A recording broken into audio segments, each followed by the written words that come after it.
There's a kind of saying that comes out of old ideas of architecture, that architecture must be theory and practice made simultaneously. So we have to think, and then we have to build.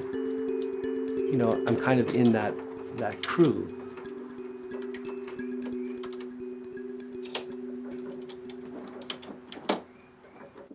All of these technologies that are coming online, robots and 3D printing and all that stuff, it's pretty great for the architect because it gives us more autonomy from, say, a contractor. We can do stuff ourselves. We're not dependent on, say, technicians or subcontractors.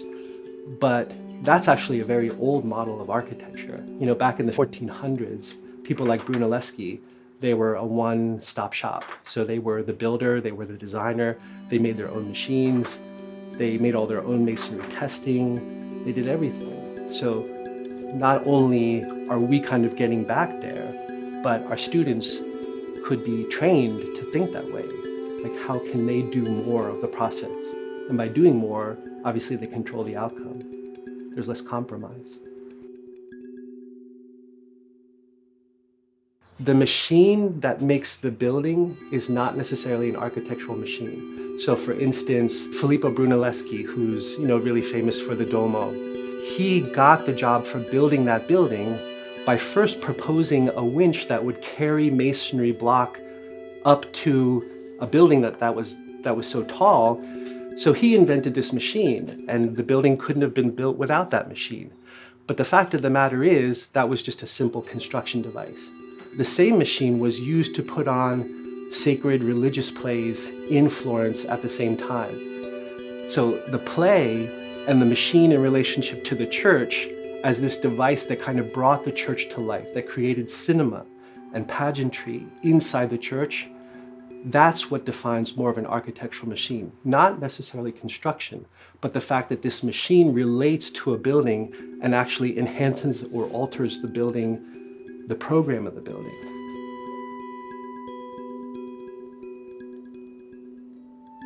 My education is in industrial design from my undergrad degree, and I worked for about 15 years as a designer. And then at some point, and I think it was because of things like the World Trade Center blowing up and stuff like that, I just decided I'd had enough and I was going to go back to grad school, and I studied architecture. But I'd always been a person who was also into machinery in some way or another. Not necessarily like a person who could take a car apart and put it back together, but just fascinated with machinery. And so that started to get into the work I was doing as a grad student. And one of my professors said, "This is going to be your thesis, architecture and machinery." And I said, "What are you talking about?" And he said, "Well, just go to the library and look it up."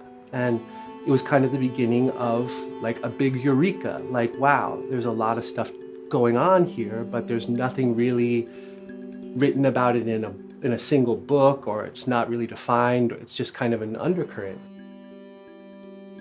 I started working on this as my thesis in school, and I've been working on it ever since, just at a really nice pace, but doing basically everything myself. So I don't have a lab, I don't have students, I'm approaching it more in an artistic way.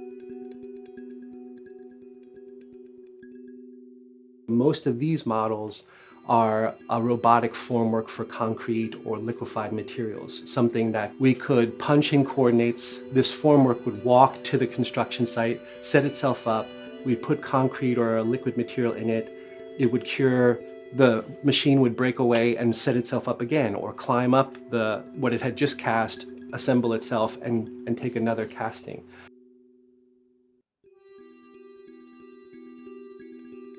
It has to have a relationship with the builders, which will still be human, but it also has to have, we have to figure out what the ritual is also. So what is the dance of the machine when it configures itself to make a skyscraper, or configures itself to make a small city?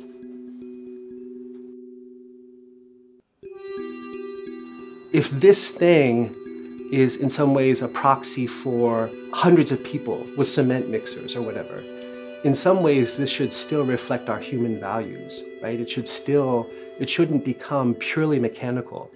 And if it does, I think it goes off into a realm that might be engineering, right? It becomes something efficient, something regulated by time and money.